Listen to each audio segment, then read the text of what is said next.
It is Sunday, December the 7th, and from the nation's capital, I'm Tom Clark, and you are in the West Block. Climate leaders and politicians from around the world are gathering in Lima, Peru this week to set additional goals on greenhouse gas emissions. The Secretary General of the United Nations, meantime, is calling specifically on Canada to do more on climate change, focus less on fossil fuels and more on green energy. Well, joining me now from Calgary is Preston Manning, the founder and CEO of the Manning Center for Building Democracy and an advisor to a new group called the Eco-Fiscal Commission. Mr. Manning, welcome to the show. The Secretary General is calling on Canada to do more. What is the single most important thing that Canada should be doing right now?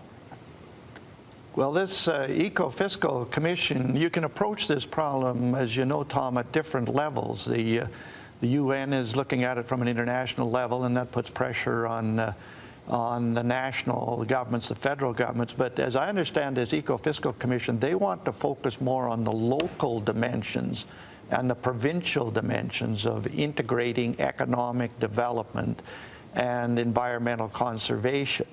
And the approach they're going to take, which gets to what's the single most important thing you can do, is to try to come at these problems not through massive government intervention and micro-regulation of the lives of individuals and firms and households, but to try to harness pricing mechanisms, road pricing, water pricing, carbon pricing, garbage pricing, to addressing this problem of integrating both economy and environmental conservation. As I understand it, that's their focus, local and provincial and pricing mechanisms as the way to achieve that integration.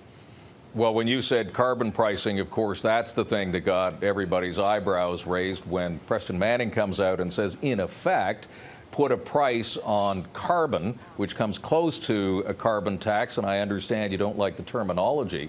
No. But if there is a price on carbon, and I understand your idea is that it should be on all forms of energy, I guess my question is this: what do we do with the money then from that pricing?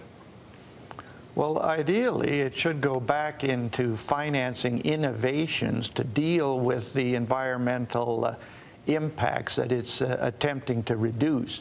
Like the broader concept behind it, Tom, and I think it's important to state the broader concept because it shows its range of application, is that for every economic activity, we should identify what are the negative environmental impacts, then devise measures to avoid or mitigate or cope with those measures, and then increase the cost or include the cost of those measures into the price of the product.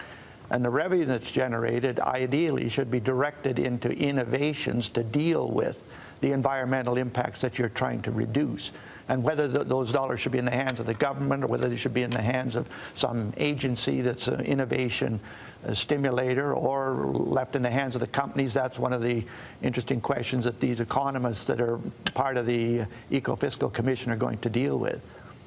At the risk of getting too political on this, though, Preston, isn't that pretty well exactly what former Liberal leader Stéphane Dion was campaigning on 2 elections ago? The green shift, which was changing the tax burden from income to energy consumption? No, I think that green shift, with all due respect to Stéphane, and I know he's sincere, probably did more to set this concept back by 10 years than it did to advance it. Partly because it was the wrong source to be communicating that, and secondly because that scheme proposed using these revenues that would be generated by environmental levies for other purposes other than just trying to reduce the negative environmental impacts.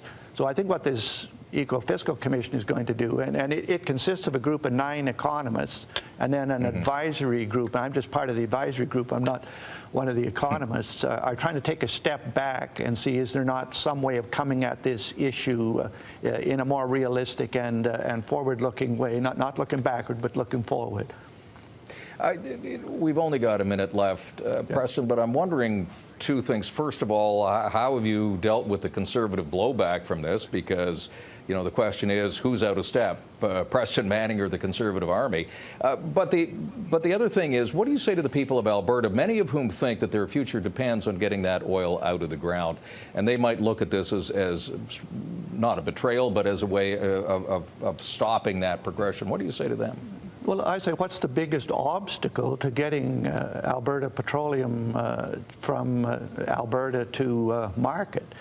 The biggest obstacle today is not financial, it's not technological. The biggest single obstacle is this concern about the environmental impacts.